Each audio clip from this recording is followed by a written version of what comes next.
So, hello, welcome back. Um, in case you were hoping that my opinion has changed over time, or that I've become more positive, I yesterday did a stream where I beat the game, and my opinion has basically... it's gotten worse. Finishing the game was... Finishing the second episode just made me realize how much better these early sections are, and how bad it just gets.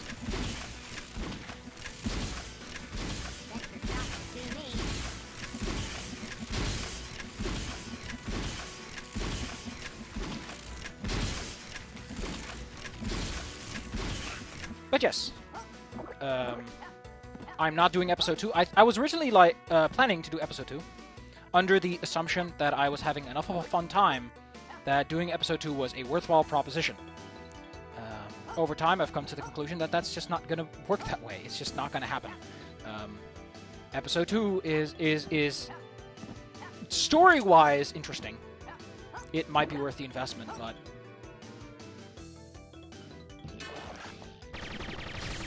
from a raw perspective of it is worth my energy, it is worth the energy necessary to accomplish that goal, no.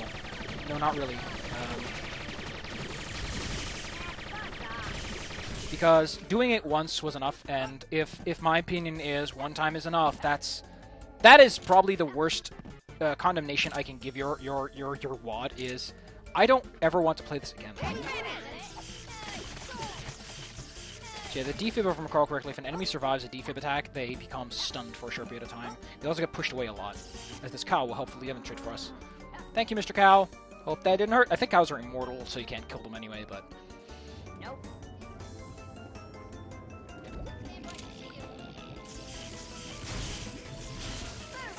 What? Okay, that's terrible.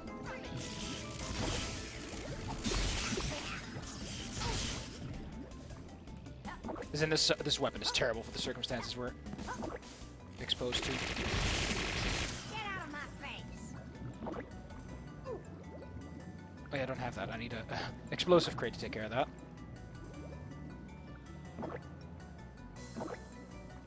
Nope.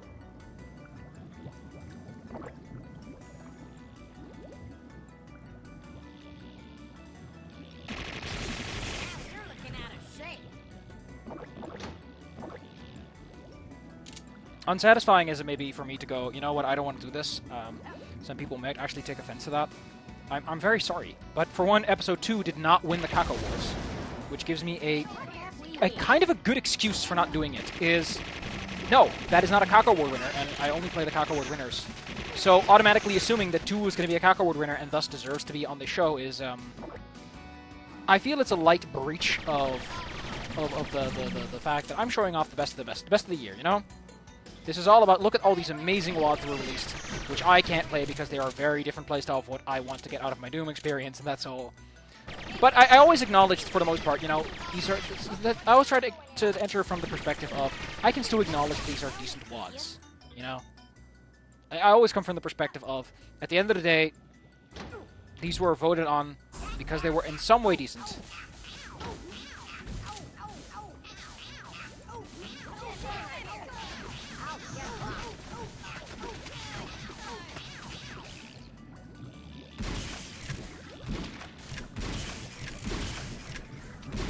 Also, I drew a stomach mouth. There's a little art piece to do something today. Because for some reason I thought, you know what, I've already done something this weekend. How about I do more?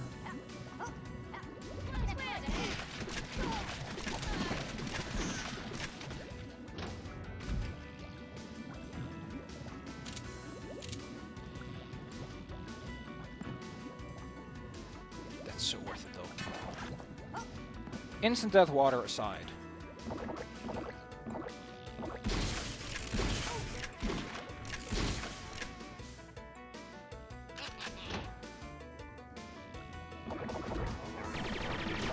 I think this is our first mainline encounter with us. No, we've already seen it. You darn tootin'!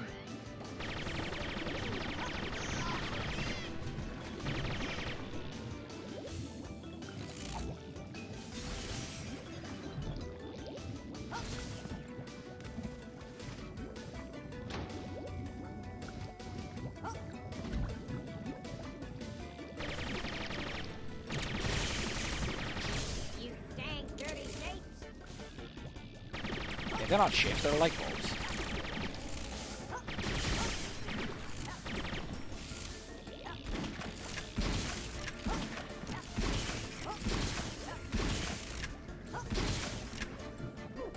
Darn tootin'.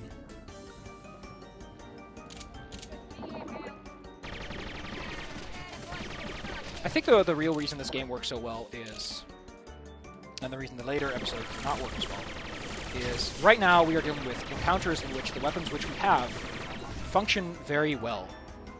We are not confronted with the limitations of the tools we are given. But later this becomes a distinct reality in which we are fighting across a longer distance against enemies that are able to hit us better than we can hit them. And it becomes this uncomfortable situation where the player is at a disadvantage not because of their own skill level, but simply because of random numbers dictating the accuracy of the tools they are provided. Because this does not work at anything but the ability to bum rush your enemies. So the minute you can't do that, it doesn't work.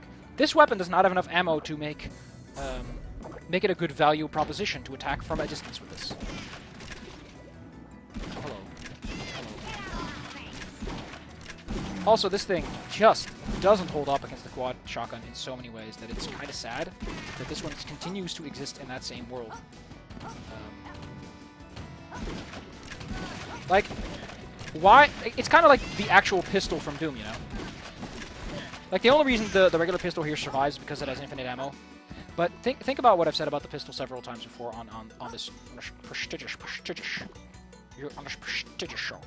I mentioned that the pistol doesn't hold up because there's nothing good about the pistol. The minigun has the same accuracy. Sure, you use a little bit more ammo, but that's not a problem. And the shotbow doesn't have anything over the original weapon. It has nothing. It doesn't have anything that makes it stand out or work better.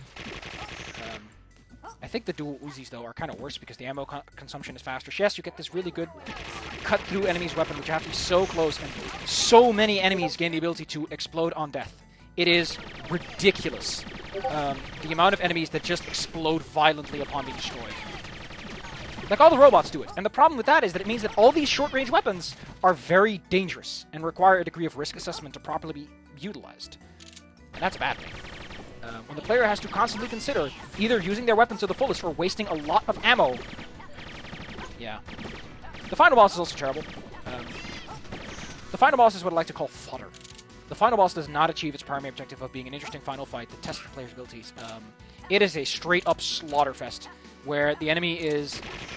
Like, there... Okay, I'll get to something else, you know? I'll get to something else that I want to talk about a lot.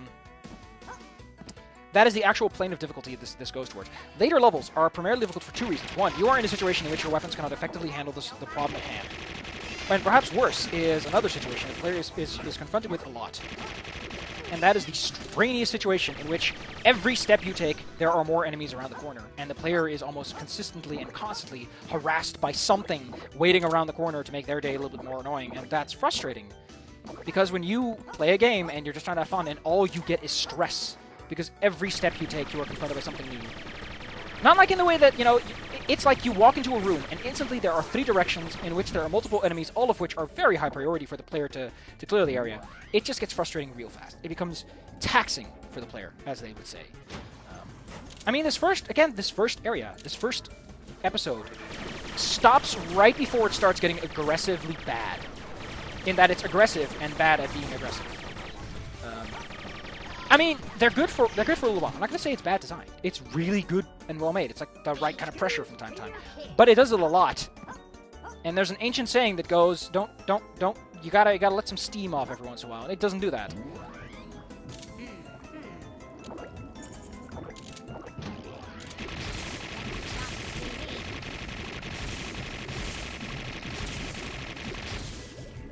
Also, these Uzis would have been a little bit better if they didn't have the cooldown.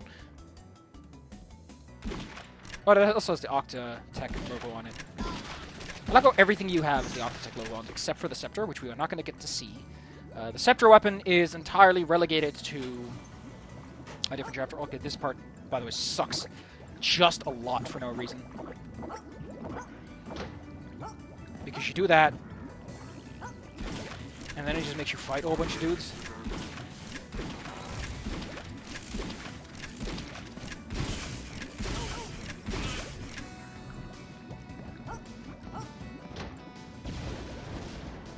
I mean, that's such a classic Doom thing to do, and I still, to this day, love. See why I talked about this being kind of annoying?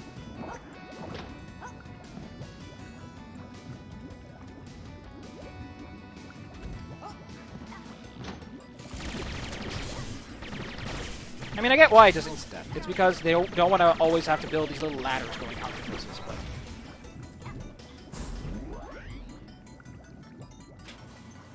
I don't know.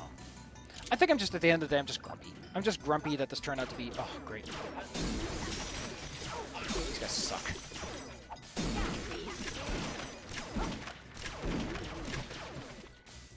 And I'll say again, it's really strange to be fighting enemies and...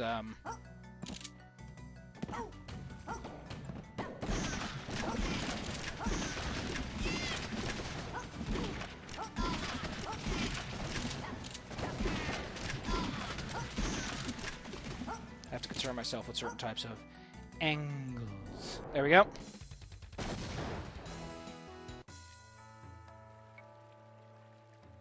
Maybe I'll be able to find some help around here. So this level's kind of funky. Look out, There's a secret exit here, which goes to a secret level. We'll be taking the secret exit and we'll be exploring the secret level. But again, because Episode 2 is technically not the Caco Award winner, the exclusive one is this one. Yes. I'll be looking at the entry. I hope to goodness that 2018 does not include Adventure Square Episode 2, because as good as it is, the gameplay just drags it down so much that it ultimately becomes a slightly less enjoyable experience. But next time... Again, I just love this because it's like, okay, you get to decide when shit goes down. That's up to you, kid. It's all up to you, kid.